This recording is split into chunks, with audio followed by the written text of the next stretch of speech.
Welcome, everybody. I'm Amy O'Hara. I'm the president of the Association of Public Data Users, and I want to thank you for joining us today for the latest in our Perspectives on AI series. Today, I'm joined by Benjamin Leff, who co-founded Verasight in 2020 with his former Cornell government professor, Peter K. Enns. Verasight's mission is to expand access to high-quality survey data and build innovative sampling methods to improve survey representation and accuracy. Verasight's clients include academic researchers, government agencies, Fortune 500 companies, and investors. Ben's recent work has been featured in CNN, Bloomberg, Forbes, USA Today, and the LA Times. He began his career at Goldman Sachs and graduated from the Stanford Graduate School of Business as an R.J. Miller Scholar. Today, Ben is going to present, and we're going to have plenty of time for Q&A. So as he is talking, please type your questions into the chat as we go along.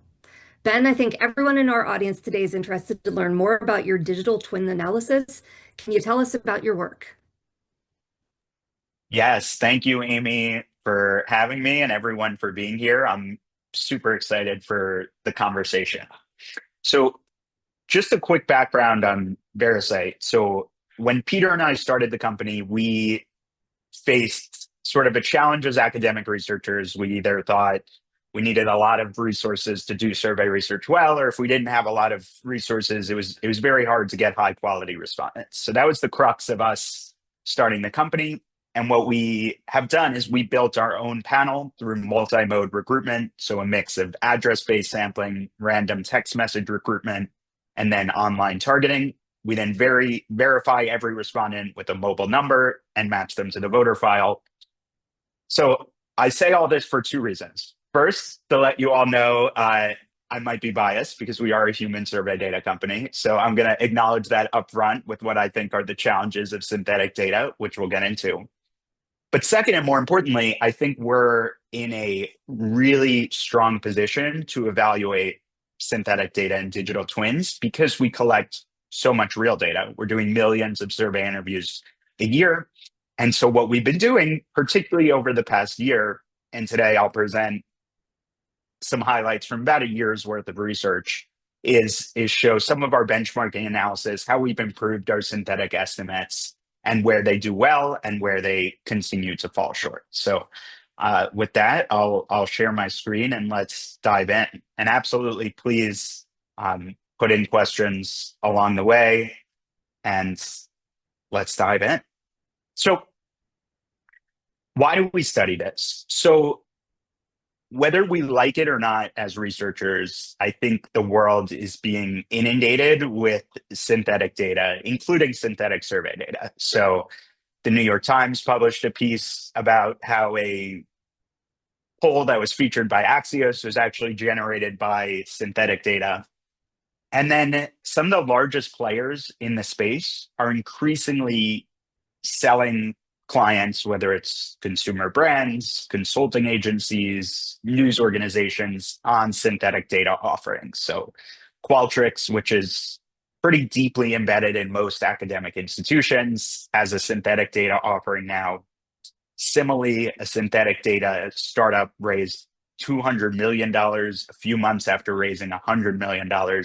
So to us, it raises the question, we need a rigorous analysis of what these methods are, where they perform well, and where the challenges they are. And so us as survey researchers, most of our team at Verasight come from academia, wanted to do a pretty rigorous analysis because we didn't see one ourselves out in the field. And so we wanted to put it to the test. So here's the evolution of our research. Again, this is pretty much over the past year. So the first study we did, which I'll begin with, I call it the Just Ask ChatGPT study. And there we're essentially feeding your basic chat interface, asking it to replicate respondents to Verasight polls, and we give it the respondents' demographics, their partisanship, and their ideology. So really simple design. So as a result, not surprisingly, the advocates of synthetic data, critiqued us. They said, okay, you should have a much more sophisticated prompt, and you should provide the LLM with significantly more data and then see how the synthetic estimates go. So we said, okay, fine, let's try that. That'll be paper number two. So paper number two, we did just that. We improved the prompt and we provided additional data. Specifically, what we did are one form of improved prompting called chain of thought reasoning. And then we also added additional variables to the LLM.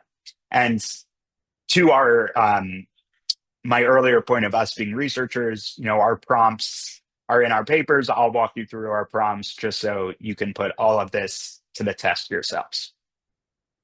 So we did that estimate, and then we got some. We also said, what if we extend it beyond different topics? So we do some politics topics, some society, some broader tech topics, and a variety of question formats. And we'll present the findings of that. And then we got even more pushback, which is, okay, but the most advanced companies are building large data pipelines with even more sophisticated prompting. And we said, great, why don't we do that? So that's our most recent paper. We call this the Steelman of the synthetic data pipeline. Here we assembled a poll with ACS data. We then had a year's worth of Verasight survey data, which we matched respondents to create a pretty rich synthetic persona. And then we used even more advanced prompting techniques. Again, we'll get into all of this, but just wanted to walk you through really the evolution of how we've approached synthetic research to date in today's talk, and how we're going to continue to study it, which is use the latest techniques as new models come out, as more data becomes available. So study number one just asked the LLM. Unsurprisingly, it essentially fails on every dimension. So what we did for this study is we took 1,500 real Verasight respondents. We fielded a survey to them, so we have their real answers. We didn't give those real answers to the LLM. But what we did give the LLM was we gave them sort of all their demographics. You can imagine age, race, partisanship, 2024 vote, income, education level. And then we asked the LLM the exact same questions that we asked in the real survey to try to see how the LLM performed. So diving into the findings, where top line accuracy was reasonable was on Trump approval, for instance. You will see this theme throughout today's presentation, which is what I call the obvious test.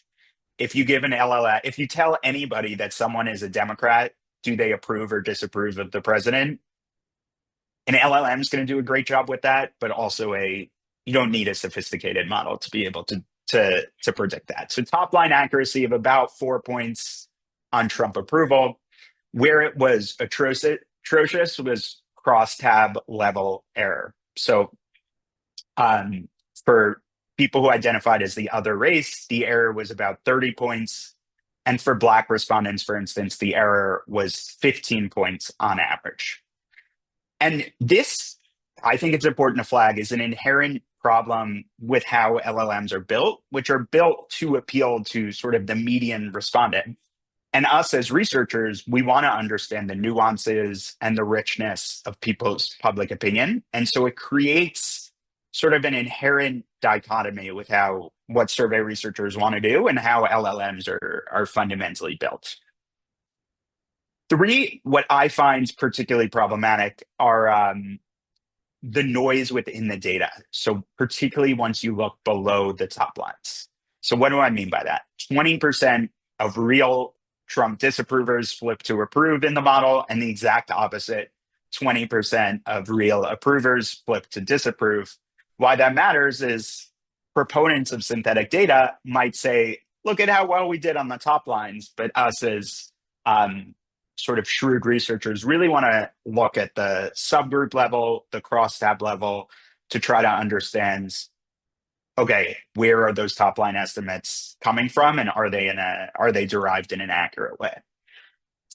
And lastly, what we call the out of sample catastrophe.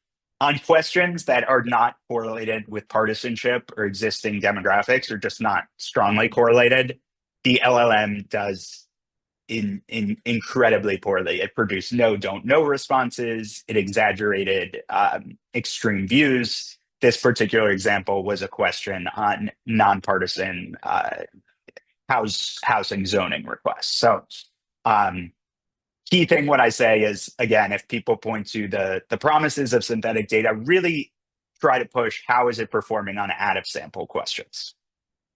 Okay, study one, conclusion here. Study two, which is, again, we want to continue to improve, use the latest research. We're going to improve the prompts and we're going to provide additional data. So the first technique is what we call adding chain of thought prompting. And so we're using this in the context of synthetic data, but one important note is that this is generally in literature how to improve prompting techniques, where you're asking the LLM to explain the impact of each trait on the outcome variable. So in our case, it's each demographic trait.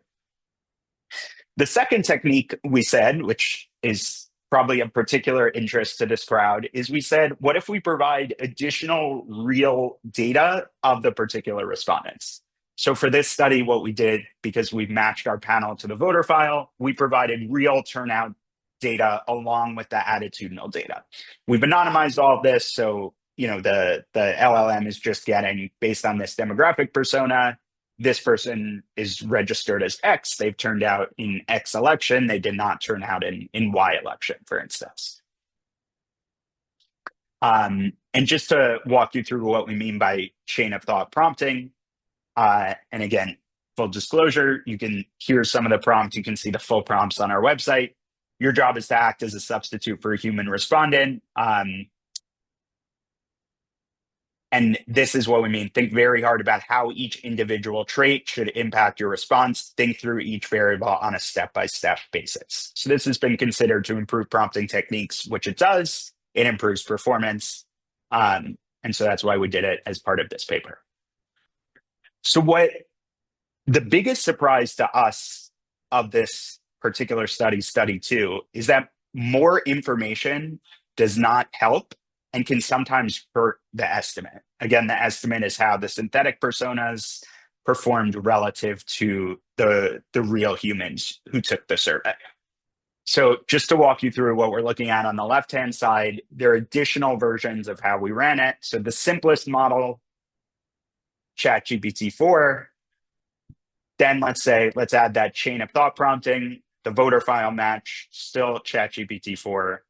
Then the next sophisticated model upgrade to GPT-5, and then the last and most sophisticated chain of thought, voter file matching, additional attitude variables, and the latest model, GPT-5.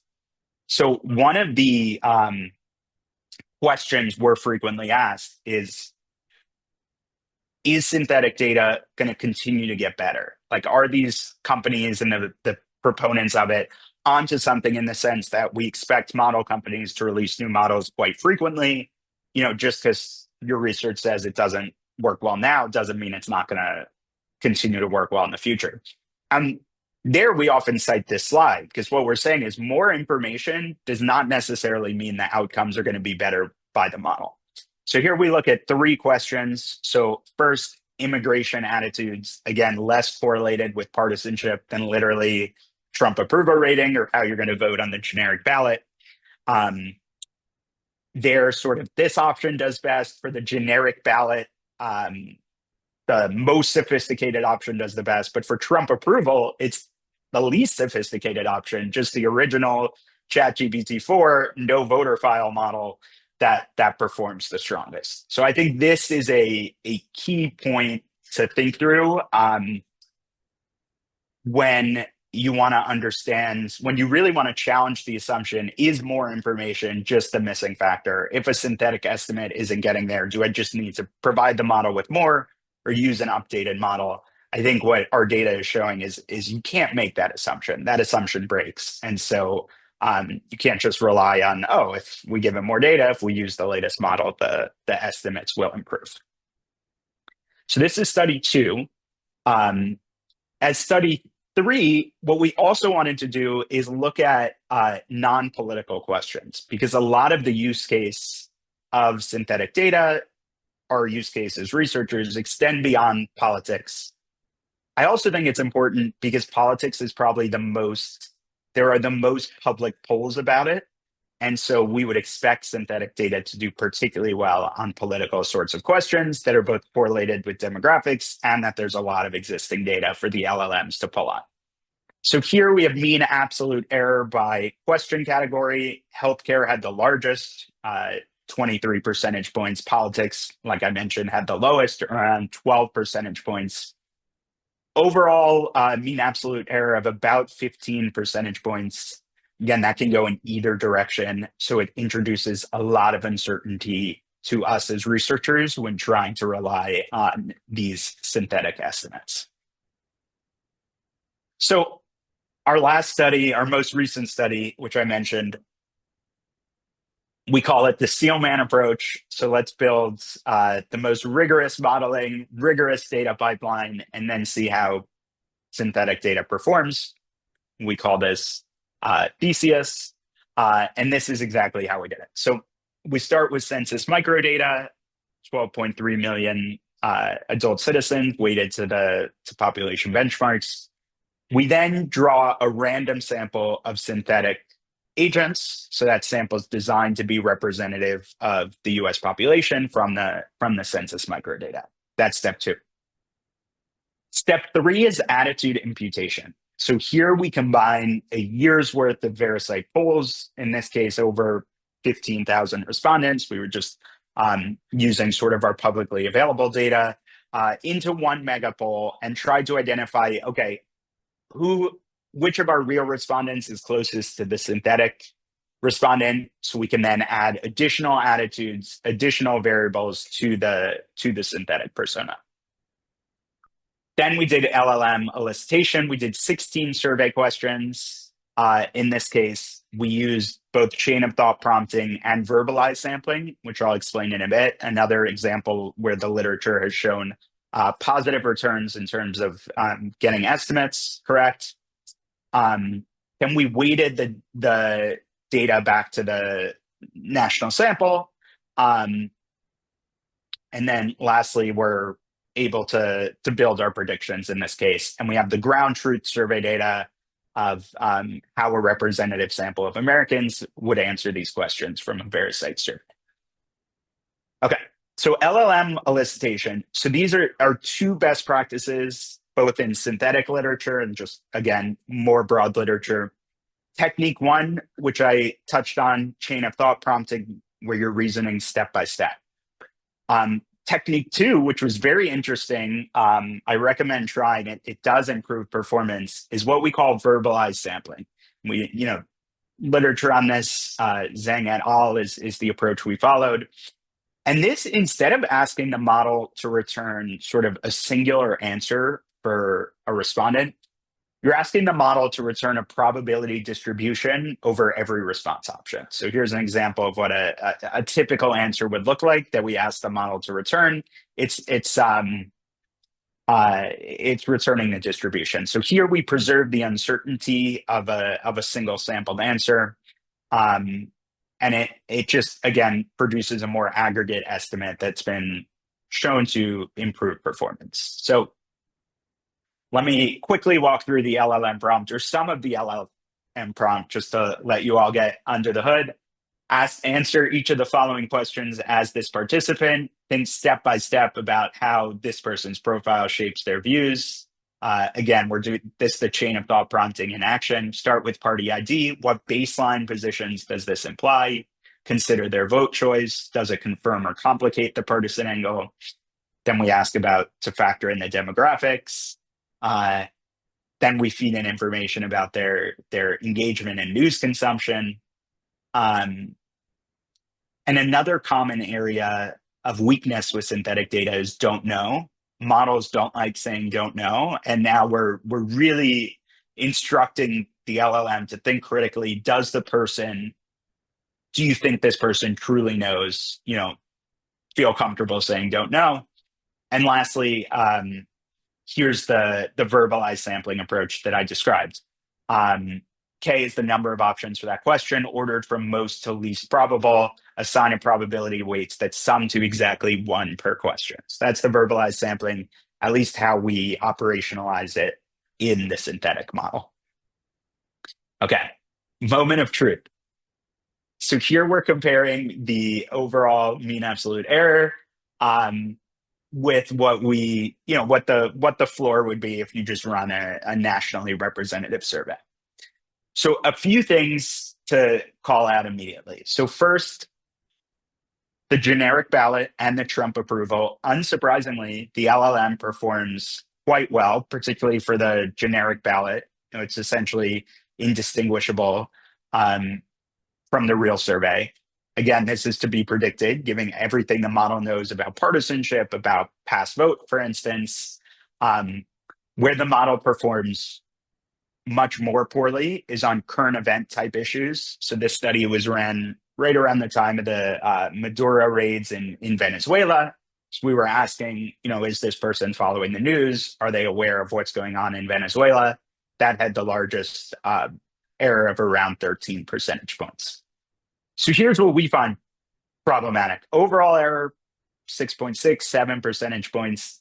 A priori, you don't know if your question or what you're trying to predict is going to end up closer to that low error 1% or on the high error that 13 percentage points. You can guess, but you don't know. And so that makes it really problematic for researchers if you don't know a priori, what sort of error might this synthetic model produce. Also, unsurprisingly, error increases when you look at demographic and partisan cuts. Subgroup error is higher, and even party ID, just looking at the specific party, produced higher errors as well. As researchers, we want to get into the nuance of these subgroups, and even if a question might seemingly look well at the top line error, it tends to fall apart at the crosstab level, either looking at race, age, education, or party ID. So learnings from a year's worth of our research, and then super eager to dive into your questions. So first is understanding that synthetic sampling might have a narrow use case. And so, as I mentioned, our latest model reached the sampling noise floor for partisan measures like generic ballot, Trump approval, vote likelihood. And so I keep that in the back of our minds, both when thinking through, can this be useful for our data, but also when looking at sort of aggressive proponents of synthetic data and what they're putting out, because there are examples where it performs well, and are they just cherry picking those examples, for instance? Learning two is understanding that there are real structural factors that prevent accuracy. So, I think the most recent example showed, particularly around current events, where public opinion is naturally going to be dynamic and priors are going to change. This signal consistently is 5 percentage points or more above the sampling floor. And lastly, we think we're increasingly approaching the ceiling, at least of the demographic method that we're currently using in our synthetic and LLM research. So we think where additional gains might come from are using more of a world model. So you're feeding additional types of data into the LLMs. Other research approaches do multi-hour long interviews to build synthetic personas. But we think we're largely building one of the most sophisticated pipelines here and seeing major errors with the approach. But again, we're going to continue to research as new data comes out, as new techniques come out. One question I'm excited for the group to contribute to is, what should we try in our next iteration of this? So in summary, before turning it over to questions, we're very happy to be a human data company. We think synthetic samplers are fundamentally predictions and should not be considered true measurements of public opinion. So with that, would love to open it up to discussion and eager to hear everyone's questions. That's great, thanks. Reminding everybody, you can pop your questions either into the Q&A or into the chat, and I will read them to Ben. The first question we have here, with the Steelman model, do you have any idea why party ID had the highest subgroup error? This was on approximately the last results slide about that study.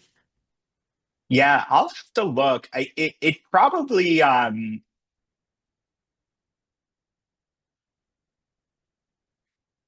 yeah, it probably has to do with questions that are just less correlated with partisanship that are driving that error. So things like the budget trade-off, even Venezuela awareness, we sort of by design didn't only want questions that we think have a strong partisanship correlation. And I think that's probably where that higher error is coming from, those particular questions. Great, thanks. While we're waiting for questions, I've got one for you. What would this have to look like? What would it need to achieve for you to trust the results, find them convincing? Yes. So I think probably three main things I would look for. Area one is just sort of clear consistency. So when we try different models, it performs better or worse. When we try different prompting techniques, the performance improves. I think there needs to be predictability as researchers to understand if a technique can be useful. Two, I think there needs to be just significantly more methodological disclosure so people can test the prompting techniques, try it themselves, measure it against real surveys. Um, and then third, which is related to two, like I'm very paranoid about making sure the LLM does not have the answer key. And so we really want to do sort of some of our upcoming work is going to be around, okay, how do we think people are going to vote in the midterms and on questions that might be asked in future surveys, because we don't want to risk leakage where the model has access to the answers. And so really making sure that is clearly documented and outlines would give us greater confidence. Thanks. Another one here. Wonderful talk. Really appreciate your work. My question, you have been looking at attitudes. Do you think the results would be similar if you had been looking at behaviors as outcomes? Um, I do think they would be similar. I think it's probably even more challenging to predict behaviors because I think there are more factors at play. So my I mean I'd certainly want to test it, but my hypothesis would be behaviors become even harder to predict than attitudes. I think what you're getting at though, where it is useful is where attitudes and behaviors might diverge. So if we think people might answer a survey one way but do a different kind of behavior, is that an interesting area where we want to incorporate a LLM and a synthetic model prediction? Like if we think people are not uh, comfortable saying who they're going to vote for, might lie to us as the researcher. People often exaggerate saying that they're going to go out to vote, for instance. So could there be, that's an interesting area to study. Like, okay, maybe the synthetic model can make predictions based on people's past turnout. Let's not ask them if they're going to turn out to vote. But now in my head, I'm thinking, okay, that's just a poorly written survey. If you're like leading the person, if you think the person's gonna answer incorrectly, so didn't fully answer the question, but I do think it's a super interesting line of research, both where synthetic models might be helpful, and then also understanding where attitudes and behaviors might diverge. Thanks. Got another question here. Have you seen or have you looked for evidence of intent to sway synthetic responses through influencing the training data?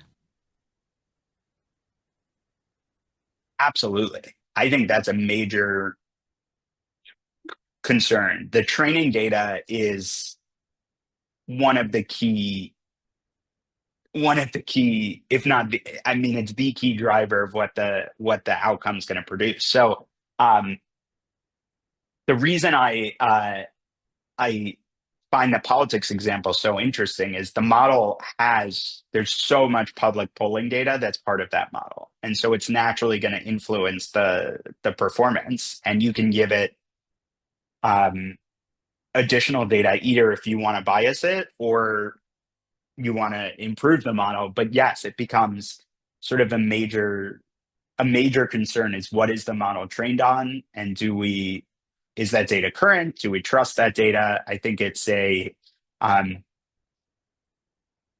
there's two parts. There's one, the data we give it, which we have control over, but there's the data we don't give it, and that's where it's super opaque and problematic. Like what other data has been used for these estimates? What other sources have been used? So I think it's a super interesting question and research area. Well, here's a kind of related one. Does your work assume the AI models themselves have no embedded partisanship, or has there been any sort of comparison or assessment done in advance?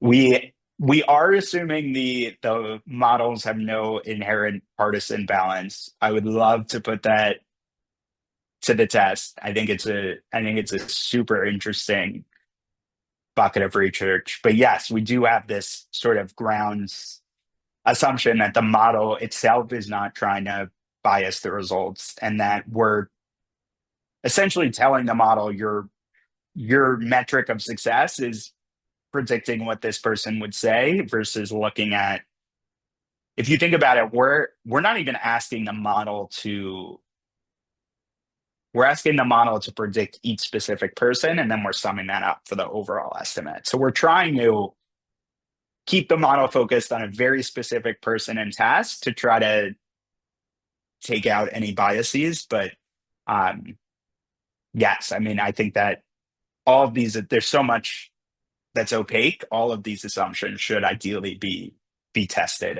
and put through the rigor. Another question here. Are you familiar with Cambium AI and the Aptu webinar they did last week? They Ooh, have, you'll have to watch it. It's on the I YouTube. will.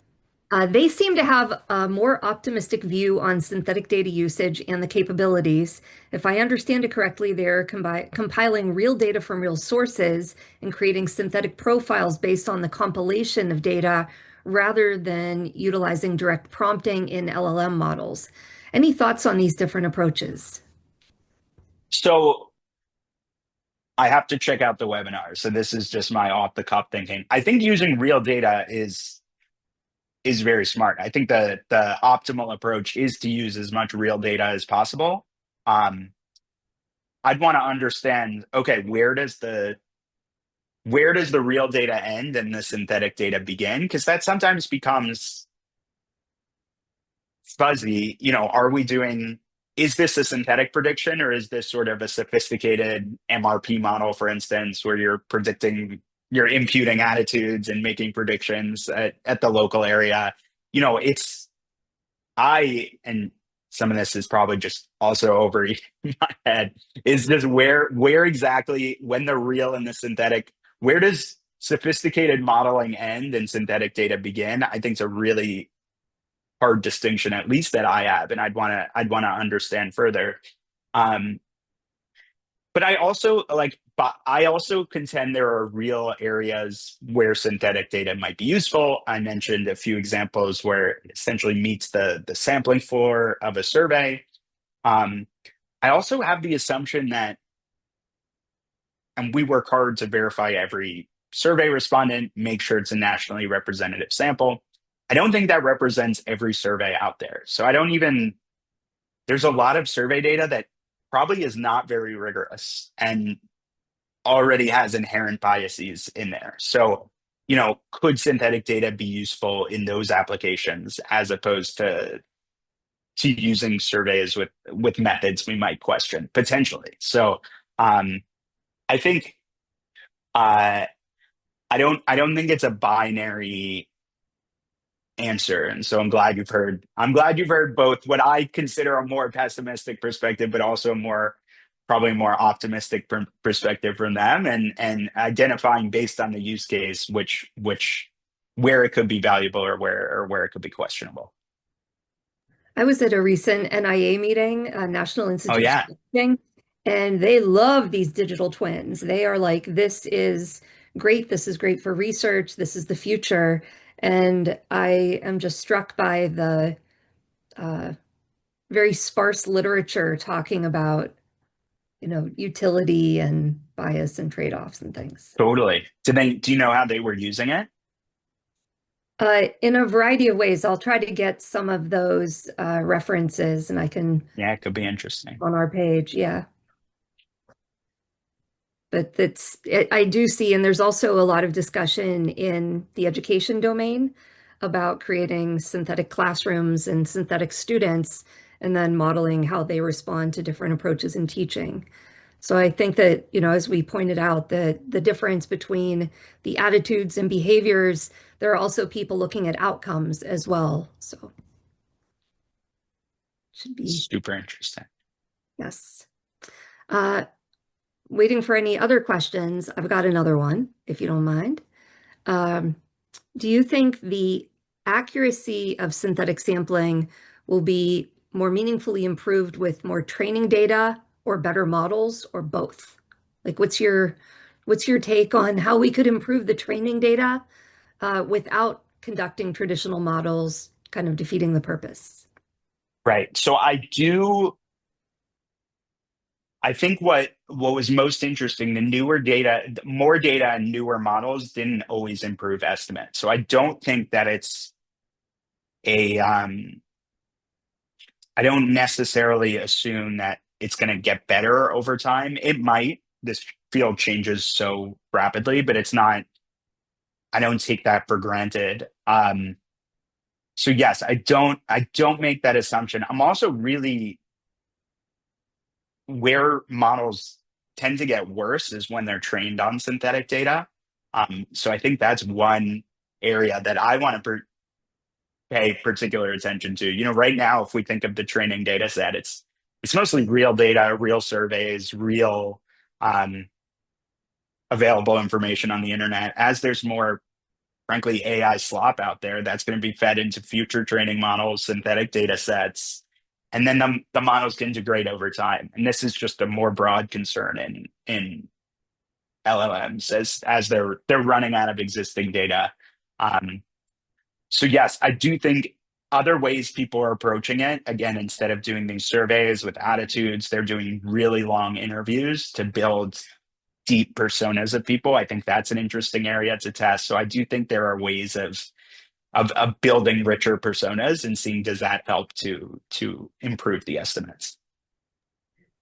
Is that something that you guys are going to be doing? What's next for Verasight's synthetic sampling research? Yes, yes, I love it. And anyone who has ideas, please email me or ask a question because we're always looking to incorporate uh, what researchers are thinking into our next round of research. So our we're continuing to sort of use the latest models, also review the literature on prompting techniques and how those have gotten better. So we can do that for our synthetic estimates. Um, on the horizon, we're going to be looking to do sort of a midterm forecast around the election, as well as what um, sort of like general surveys that we know are going to be fielded around that time, try to predict how people will answer those. Um, so what we're really trying to do is get ahead more into the predictions and behaviors versus just sort of we run a Verasight survey and a synthetic sample at the same time and see how they compare. We're going to see, okay, can we be a bit more future oriented, which is also great because we know there's no risk that the model has that data somewhere in its training set. So that's sort of the next thing on the horizon. Again, always eager for folks' suggestions or what do you wish there's more information for in the literature, and we can certainly incorporate it. That's awesome. Is there anything else that you'd like participants to know that I haven't asked yet? No, I think the questions were great and super thorough. I'd say yes, just keep thinking through interesting ways that either we can test it or innovate it. I think there's a lot of um, continue to separate the marketing from the rigor. There's a lot of marketing and money pushing AI and synthetic samples. Um, and then third, I think there are a lot of interesting AI use cases for at least survey data, which we're thinking through beyond sort of synthetic estimates. So we've been exploring um, people communicating, Mm, as opposed to writing an open-end question, would they talk to a AI agent, for instance? And innovations in that domain, which we're testing. We're going to release a paper next week on surveys versus what we call AI moderated interviews. So I think that's another interesting area beyond purely how can you use AI as part of traditional right. quant or qual research versus synthetic data. That's cool. Another question came in. What's your hunch on why the topical breakdown looks the way it does across healthcare, society, education, and technology? Is there a pattern to which topics the model handles better or worse beyond the political salient story that you give for your political questions? Yes, I don't have a good theory on why it does worse on healthcare. I think it's whatever the less that's predicted by demographics is just going to drive increased error. Where I think it becomes really problematic, which we've tested, I didn't include it in this, but I include it when I do some talks with brands, is trying to predict, what I think we did one like what should the fall drink be called? That's where the model really falls apart when it's trying to predict consumer behavior, consumer preferences, because you can imagine there's very little existing data in that regards. It's not going to be strongly correlated with demographics. So this is, often the best hand cases for how we think some of these models might do. I find that fascinating. I look forward to reading more of your papers. Thank you. Appreciate it. Well, great. Well, Ben, I want to thank you for being with us today. I've enjoyed this conversation. I think others have as well. And for anyone that wants to go back and rewatch this or share it with their colleagues, we're going to be putting a recording on the AppDo YouTube channel. And if you'd like to see more events like this, please let us know by sending an email to info@appdo.org. And we would love to have you come back and share updated information because this is, as you pointed out, this is what everybody is talking about. It's what vendors are hyping. And so I think it's really important to have people come and share their findings whenever they are kind of kicking the tires. And so if you're not already getting our monthly newsletter to stay informed about events like this, please subscribe. The link's going to be in the chat. And I want to thank everyone for joining us today, and especially you, Ben. Thank you. Thanks, everyone. Super fun discussion. And please email me with questions and thoughts. And looking forward to continuing the conversation. Sounds good. Thank you.